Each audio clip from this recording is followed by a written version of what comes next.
Hello guys, easy way of mathematics में आप लोगों को नित्यानंद पाठक का प्यार भरा धन्यवाद। आप लोगों के मेरे पिछले वीडियो में दिए गए सजेशंस, लाइक्स, कमेंट्स और सब्सक्राइब से मुझे काफ़ी प्रोत्साहन मिला और मैं अपना सेकंड वीडियो बहुत ही जल्दी अपलोड करने के लिए आतुर था और आज ये इच्छा मेरी पूरी भी हुई। मैं आज आपको अपने उसी पेरीमीटर्स एंड एरिया का, त्रिभुज के पेरीमीटर्स एंड एरिया का पार्ट 2 वीडियो ला रहा हूं, क्योंकि अपन ने पिछले वीडियो में ऑलरेडी त्रिभुज का पेरीमीटर एंड ट्रायंगल ऑफ त्रिभुज के कॉन्सेप्ट के बारे में अपन ने समझ लिया था।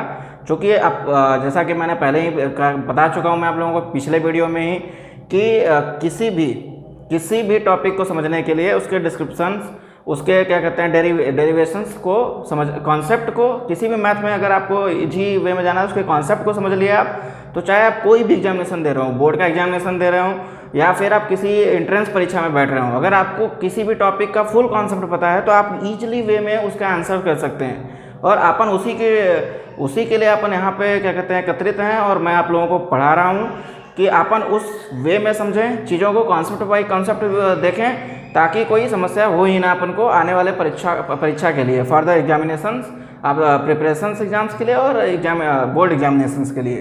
तो अपन ने पिछले वीडियो में यहाँ तक देखा। दोस्तों, मैं आपसे फिर एक बार गुजारिश करूँगा कि अगर आपने मेरी पिछली वीडियो मिस की है तो आप प्लीज़ मेरे चैनल को सब्सक्राइब करें और पिछली वीडियो देखें, ताकि आप लोग क्या कहते हैं समझ पाएँ बेसिक कॉन्सेप्ट क्या है।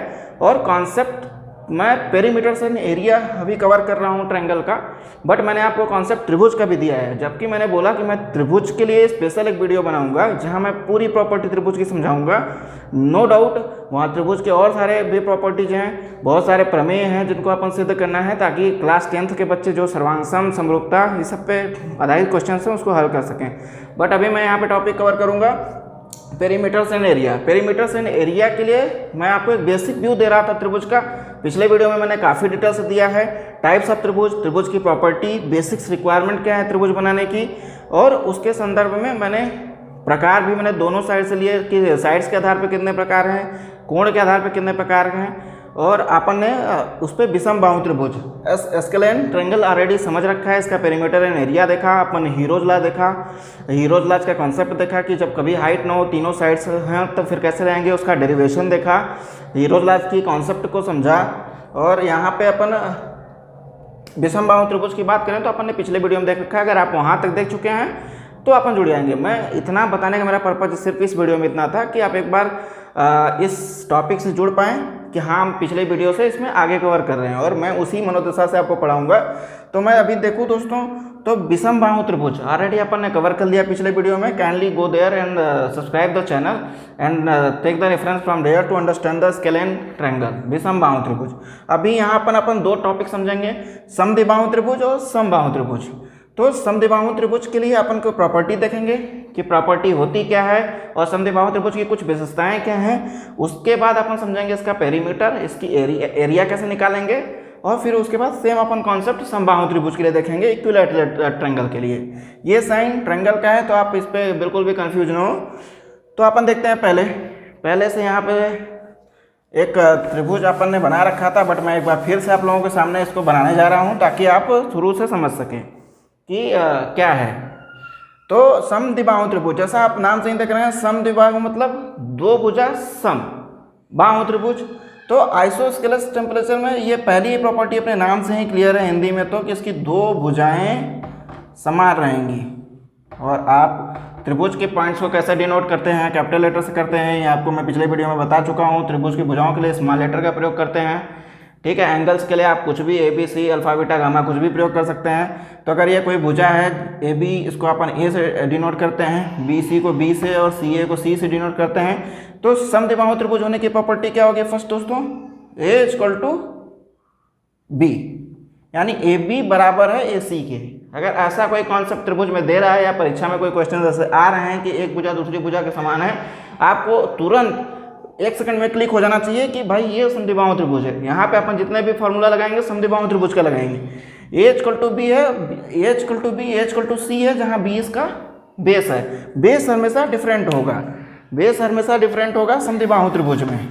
इसकी अपन ने एक और प्रॉपर्टी जान लेते हैं ताकि आपको आने वाले डेरिवेशन में मैं थोड़ा सा हेल्प कर सके कि अगर इस त्रिभुज पे शीर्ष से मैं एक लंब डालूं तो ये BC भुजा को समद्विभाजित करेगा।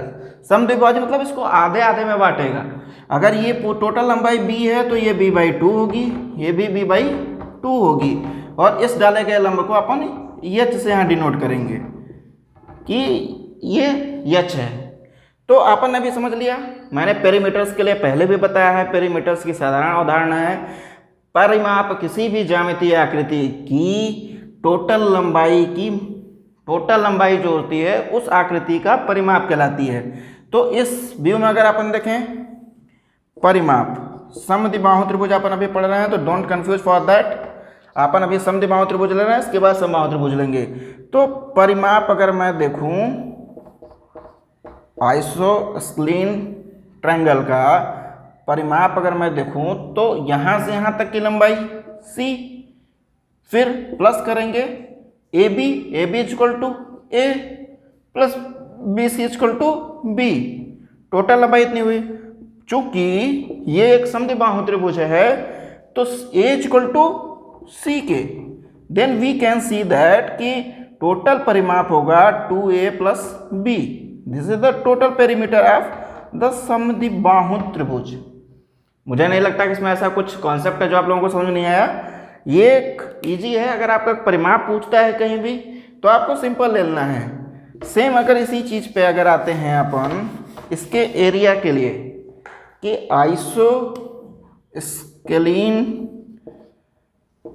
त्रिभुज समद्विबाहु त्रिभुज का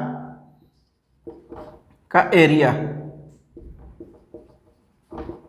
दोस्तों अपन ने पहले ही वीडियो में देख रखा है कि कोई यूनिवर्सल फार्मूला अपन जो लगाते हैं, अगर आपको हाइट पता है किसी त्रिभुज की, अगर आपको हाइट पता है तो बहुत ही सिंपल वे में आप इसका निकाल सकते हैं क्षेत्रफल निकालने के लिए कुछ नहीं करना है आपको। अपन जो फार्मूला लिखते हैं 1/2 वृत्त आधार मल्टीप्लिकेशन में ऊंचाई,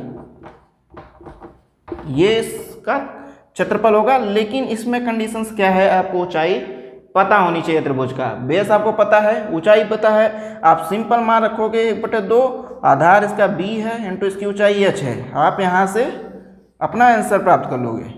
यूनिट के लिए मैंने बताया, यूनिट पे खास ध्यान दें क्योंकि बोर्ड परीक्षा अक्सर जो हमारे क्या कहते हैं कॉम्पिटिटिव एग्जाम होते हैं उसमें यूनिट्स पे क्या कहते हैं एग्जामिनर्स काफ़ी खेलता है कि कुछ यूनिट्स mm में कुछ सेंटीमीटर में ऐसे देता है और बच्चे उसको बिना चेंज किए ही फार्मूला रख देते हैं और आंसर गलत आता है।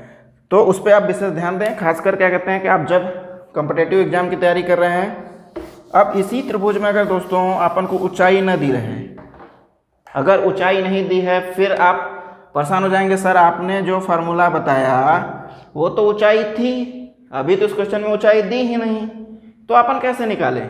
सिंपल फार्मूला दोस्तों, को घबराना ही नहीं, मैं कॉन्सेप्ट ही यहाँ आपको क्लियर कर रहा हूँ। अदरवाइज ये त्रिभुज का टॉपिक है जो मैं पेरीमीटर में ले रहा हूँ, लेकिन मैं आपको हर चीज़ निकाल के दिखाऊंगा कि अगर आपको H निकालना रहे, suppose that H question mark हो गया, सर मैं अब फार्मूला कैसे लगाऊंगा। सिंपल आपको H निकालना है। H निकालने के लिए अपन आते हैं कि कैसे H निकाल सकते हैं। अगर एक बेस दिया है, दूसरा इसका दो भुजाओं की लंबाई दी हुई है, चूंकि ये भुजा इसके समान है तो तीसरी भुजा ऑटोमेटिक आपको पता चल जाएगी, नो डाउट। तो आपको H निकालने के लिए क्या करना है, अब अपन देखते हैं अगर इस पर लंब डाले हैं तो जाहिर सी बात है ये कोण 90 डिग्री का होगा। अब ये आपको कुछ समकोण त्रिभुज जैसा दिख रहा है, और समकोण त्रिभुज का बेसिक कॉन्सेप्ट है दोस्तों, मस्ती में पढ़ेंगे। समकोण त्रिभुज का बेसिक कॉन्सेप्ट है, पाइथागोरस थ्योरम भी कहती है कि कर्ण पे बना वर्ग, अगर इस पे वर्ग बना दिया जाए, इसके कर्ण पे वर्ग बना दिया जाए, तो इसके लंब पे बने वर्ग और प्लस में इसके आधार पे बने वर्ग के बराबर होगा। तो अपना क्वेश्चन यहीं से क्लियर होता है।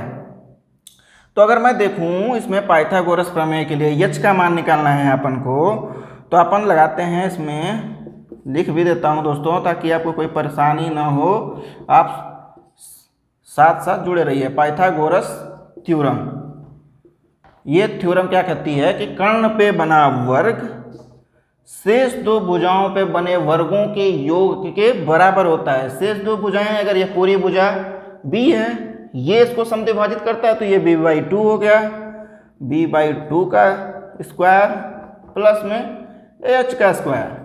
अपन एच को यहीं पे रहने देंगे, बी को इधर पक्षांतर कर देंगे। पक्षांतर करने का सिंपल सा नियम है कि ए स्क्वायर, ये इधर जो प्लस में वैल्यू है इधर जाके माइनस में हो जाएगी। इतना कॉन्सेप्ट मैं आप लोग को देख रहा हूँ, आप लोग समझते ही होंगे।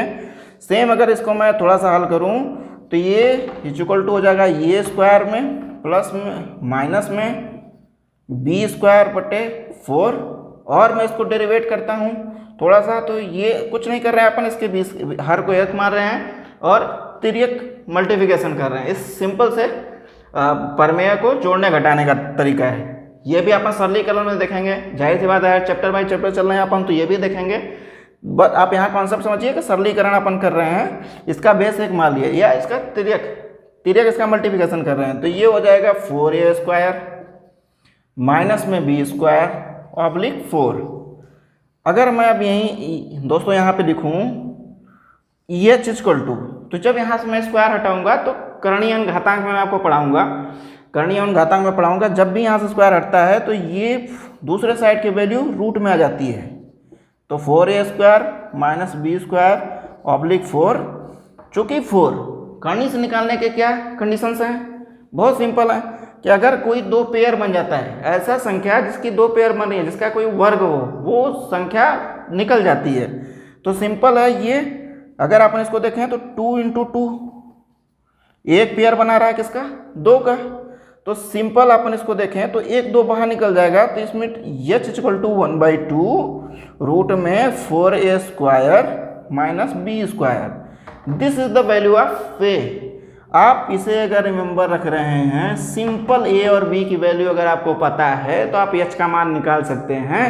इस एच के मान को आप सिंपल 1/2 आधार गुणित ऊंचाई में जैसे ही रखेंगे आपको क्षेत्रफल आपके सामने रहेगा। तो अभी आपका जो एच क्वेश्चन मार्क था वो अपन ने समझ लिया। There is no confusion. अगर कुछ दोस्तों अगर कुछ कन्फ्यूजन अभी भी हो आपको, आप कमेंट कीजिए। अब मैं वहाँ पे आप लोगों को भरपूर जो भी मेरे से हो सकेगा मैं वहाँ पे रिप्लाई करूँगा, अदरवाइज मैं अपने अगले वीडियो में उसको टेकअप करूँगा। हाउएवर अभी अपन इसमें ख़त्म नहीं कर रहे हैं इस चैप्टर को। अभी अपन क्या कहते हैं समबाहु त्रिभुज देखेंगे, उसके बाद इसके क्वेश्चन को भी सॉल्व कराएंगे। तो अगर मैं देखूँ अब इसमें सर मैंने जो बताया था आपको कि आप इसमें हीरोज लॉ भी लगा सकते हैं। हीरोज लॉ आपने क्या देखा था, किसी भी त्रिभुज का एरिया, सिंपल फार्मूला रूट में S minus A S minus B S minus C, जहाँ यस क्या है, यस इसका क्या है सेमी पैरामीटर, अर्ध परिमाप। अर्ध परिमाप निकालने के लिए आपको पिछला वीडियो देखना पड़ेगा कि अर्ध परिमाप क्या होता है। दोस्तों अर्ध परिमाप आपको नहीं पता, वेरी नए बिल्कुल छात्र हैं, बिल्कुल कंफ्यूज मत हुई, मैं बेसिक से पढ़ा रहा हूँ, आप वहाँ से समझ जाएंगे। अब इसमें देखिए चूंकि ए इक्वल टू सी के है, ए इक्वल टू सी के है, तो मैं अगर हीरो फार्मूला से निकालना चाहूँ, जब आपको सिर्फ ए और बी पता हो, बाकी ये छोटा आपका जरूरत ना रहो, तो यस का यस हो जाएगा, यस माइनस ए हो जाएगा, यस माइनस बी हो जाएगा। अब अपन सी इक्वल टू ए है समद्विकोण, तो सी इक्वल टू ए है, तो अपन ये एस माइनस ए लिख सकते हैं। It means simple S S minus A का whole square into S B, this is the formula. ये भी एक फार्मूला है, आप यहाँ से भी क्षेत्रफल निकाल सकते हैं। तो फाइनल में अगर राउंड फिगर करूँ दोस्तों, तो आपको 2 फार्मूले मिले यहाँ से, जब आपको एच पता रहे, एच कैसे निकालना है, और एच ना पता रहे। तो मेरे अकॉर्डिंग तो मैंने अभी एरिया एंड परिमाप के लिए आपको बेसिक समधि बाहु त्रिभुज आइसोस्केलिस ट्रायंगल का सब कॉन्सेप्ट समझा चुका हूँ और इसका फार्मूला दे चुका हूँ। अब मैं इसी वीडियो में नेक्स्ट लूँगा समबाहु त्रिभुज। बहुत सिंपल है दोस्तों, एक ऐसा त्रिभुज, एक ऐसा ट्रायंगल जिसकी तीनों भुजाएं बराबर रहें, हम उसे इक्विलेटरल ट्रायंगल बोलेंगे। All the sides are equal, समबाहु त्रिभुज। और मैंने आपको एक चीज़ और बताया, अगर समबाहु त्रिभुज किसी भी त्रिभुज की भुजाएं बराबर हैं तो सम्मुख कोण बराबर ही होंगे। मतलब अगर ये अल्फा है, ये अल्फा है, तो ये भी अल्फा ही होगा। और एक फार्मूला मैं आपको पिछले वीडियो में बता चुका हूँ, वीडियो काफ़ी लंबी हो गई थी, लेकिन मैं आपको कॉन्सेप्ट समझा चुका हूँ कि त्रिभुज की आंतरिक कोणों का मान 180 डिग्री से ज़्यादा हो ही नहीं सकता। जब 180 डिग्री नहीं हो सकता तो यानी alpha plus alpha plus alpha equal to 180 degree. It means 3 alpha equal to 180 degree, that means alpha equal to 60 degree. मतलब इस समबाहु त्रिभुज के प्रत्येक कोणों की माप 60 डिग्री। सिंपल, इस कॉन्सेप्ट से अपन निकाल चुके। अब आपको मैं बताता हूं, जब आप 60 डिग्री निकाल लिए, ये कोण भी 60 है, ये भी 60 है, ये भी 60 है, क्योंकि अल्फा इक्वल टू ये 60 है। तो मैं आपको थोड़ा सा सॉरी, बोर्ड की कमी की वजह से मुझे बार बार मिटाना पड़ रहा है दोस्तों, इसके लिए मैं माफ़ी मांगना चाहूँगा, बट मैं इस पर भी काम करूँगा, जल्दी ही कम बैक करूँगा। अपन पढ़ेंगे बिल्कुल मस्ती में। तो अब इस त्रिभुज का मैं पेरीमीटर देखूं तो मैं जैसे ही बोलूंगा सर पेरीमीटर क्या, ये है, ये बी है, ये सी है। आपने बोला सर कि ये तीन के तीनों बराबर ही हैं, समबाहु त्रिभुज की कंडीशन यही है। इट मीन्स ए बराबर बी बराबर C, it means A plus B plus C, ये इसका परिमाप है। अगर किसी चीज़ का परिमाप ये है जहाँ तीनों बराबर हो गए हैं तो ये तीनों बराबर हैं। अगर इफ ऐसा है तो मैं कह सकता हूँ ये 3a के बराबर है। समबाहु त्रिभुज का परिमाप हो गया। अब इस त्रिभुज का क्षेत्रफल देखते हैं। क्षेत्रफल के लिए मैंने आपको बताया कि अगर इस त्रिभुज, पहली बात तो ये त्रिभुज कहीं ना कहीं से समबाहु त्रिभुज की तरह है। अगर h का मान आपको निकालना रहे तो आप निकाल सकते हैं। सेम फार्मूला को ये वहाँ पे करेगा। अभी अपन फार्मूला पे जाते हैं। इसके लिए इसका यूनिक फार्मूला क्या है? कभी कभी दोस्तों ये कन्फ्यूजन रहता है कि ये फार्मूला कैसे आ गया सर, एक त्रिभुज आपने बताया उसमें अलग फार्मूला बताया, विषमबाहु में आपने बताया, लेकिन वो समबाहु में नहीं लग रहा है। ऐसा अपन कोई कॉन्सेप्ट नहीं रखेंगे। अपन कॉन्सेप्ट समझेंगे, area of triangle. Area of triangle क्या पढ़ा अपन ने? 1/2 base into height, base into height. इसमें अपन देखें ये सार्वभौमिक फार्मूला अगर है तो इसका बेस अगर c है, इसकी हाइट दोस्तों कैसे निकालेंगे आप? सर ये क्वेश्चन है। अभी आपन ने बताया इसकी हाइट अगर h है, ये कोण 60 डिग्री का है, आपको a और h में कुछ कॉम्बिनेशन दिख रहा है? यस दिख रहा है। कहाँ से दिख रहा है? टेक्नोमेट्री से दिख रहा है सर। टेक्नोमेट्री कैसे दिख रहा है सर? सर हमने पढ़ा है साइन थीटा बराबर लंब बटे कर्ण। तो sine 60, sine theta equal to लंब बटे कर्ण। अगर ये साइन 60 है, अगर ये साइन 60 है, साइन 60 है, मैं वहीं आ रहा हूं दोस्तों, आप बिल्कुल परेशान ना हो, मैं h का मान रखना चाह रहा हूं। अगर ये साइन 60 है, अगर ये साइन 60 है, थीटा का मान 60 है, इसका लंब h है, तो इसका कर्ण क्या होगा? a होगा, a होगा लंब बटे कर्ण। It means h equal to sir, जैसे ही मैं बोलूँ आपको a लिखेंगे आप। साइन 60 का मान मैं आपको ये भी बताऊंगा, इसको भी रखना नहीं है, √3/2 टेक्नोमेट्री में पढ़ाऊंगा। अब √3/2 इस मान को उठा के अपन यहाँ रखते हैं। सर h का मान मेरे को ये रखना है। जैसे ही आपको h का मान ये रखोगे, a√3/2, आपका फार्मूला क्या निकल के आया मेरे प्रिय छात्रों कि √3, 2 का मल्टीप्लिकेशन हो गया, √3/4 a इंटू सी। सर अभी तो आपने बताया कि a बराबर है c के। इट मीन्स अगर मैं इसको सिंपल देखूं तो √3/4 इंटू a², जहाँ ये क्या है? भुजा है। तो मैं अगर इस फार्मूले की बात करूं दोस्तों, समबाहु त्रिभुज का एरिया का फार्मूला क्या हो गया? ट्रायंगल के एरिया का फार्मूला क्या हो गया? √3/4 इंटू भुजा का स्क्वायर, ये इसका एरिया है। और परिमाप में आपको ऑलरेडी बता चुका हूं दोस्तों। मुझे लगता है कि अपन ने आज जो कवर किया उसमें अपन ने समद्विबाहु त्रिभुज का एरिया परिमाप देखा, इसके प्रॉपर्टीज देखी, समबाहु त्रिभुज की प्रॉपर्टीज देखी, इसका एरिया परिमाप देखा। अपन ने इसको कोरिलेट किया किससे? समद्विबाहु त्रिभुज में हीरोज लॉ के हिसाब से, और इसमें देखा डेरिवेट किया फार्मूला को। सर √3/4 इंटू भुजा स्क्वायर कैसे हो जाता है? वो भी आपका डाउट यहाँ पे क्लियर हो गया। अब आपको कोई भी प्रश्न आता है, मुझे नहीं लगता कि अब आप उसको छोड़ के आओगे कि सर अब मुझे ट्रायंगल नहीं पता था तो मुझे परिमाप नहीं पता चला, मुझे सूत्र याद करना पड़ा। ऐसा कोई कॉन्सेप्ट नहीं। अब आपके दिमाग में रहेगा, जैसे ही मैं समबाहु त्रिभुज बोलोगे, सर साइन 60, सर 60 बैठेगा। सर ने बताया साइन 60 होता है, साइन 60 मान √3/2 मतलब 3/√3/4 इंटू भुजा स्क्वायर इसका क्षेत्रफल है समबाहु त्रिभुज का। समद्विबाहु त्रिभुज के लिए भी मैंने बताया h निकालने का मान बताया। सर ने बताया क्या, h = √4 a square minus b square और 1/2 अपन को बाहर रखना है, सिंपल। ये सारे चीज़ें यहाँ कवर हो गई। नेक्स्ट वीडियो में दोस्तों मैं आपके साथ आऊँगा समकोण त्रिभुज के लिए। ये मेरा अच्छा टॉपिक है, मैं इसको आपको पाइथागोरस के थ्योरम के लिए भी बताऊँगा, मैं ट्रिग्नोमेट्री में भी पढ़ाऊँगा और मैं यहाँ भी आपको कॉन्सेप्ट समझाऊँगा। और इसके बाद अपन नेक्स्ट वीडियो में लेंगे आपके प्रश्नावली के प्रश्न और मैं उस पर आपको हल कराऊंगा। यहाँ पे 2-4 प्रश्न टिपिकल से प्रश्न हल कराऊंगा। फिर मैं आपको ट्रिक्स दूंगा, ट्रिक्स इन द सेंस कि जो आप एग्जामिनेशन में बैठे फटाक से ट्रिक्स लगाएं और आप आंसर निकाल के ले आएँ 10 सेकेंड। इससे ज़्यादा टाइम ही नहीं लेंगे अपन एरिया निकालने के लिए और किसी परिमाप निकालने के लिए। सो दोस्तों आज के लिए इतना काफ़ी है। Bye bye, good night to all of you. Next video में अपन जरूर मिलेंगे। बस एक ही दोस्तों है, सारे वीडियो को देखने के लिए काइंडली चैनल को सब्सक्राइब करें ताकि हम आपस में एक दूसरे से जुड़ते रहें। और कोई भी चीज़ हो आप कमेंट्स पे लिखें विदाउट झिझक। मैं आपका नित्यानंद पाठक, मैं उस पर ज़रूर कमेंट करूँगा और उसके हल के साथ आपके साथ आऊँगा। इसी के साथ अपन नए वीडियो में जुड़ते हैं। Thanks and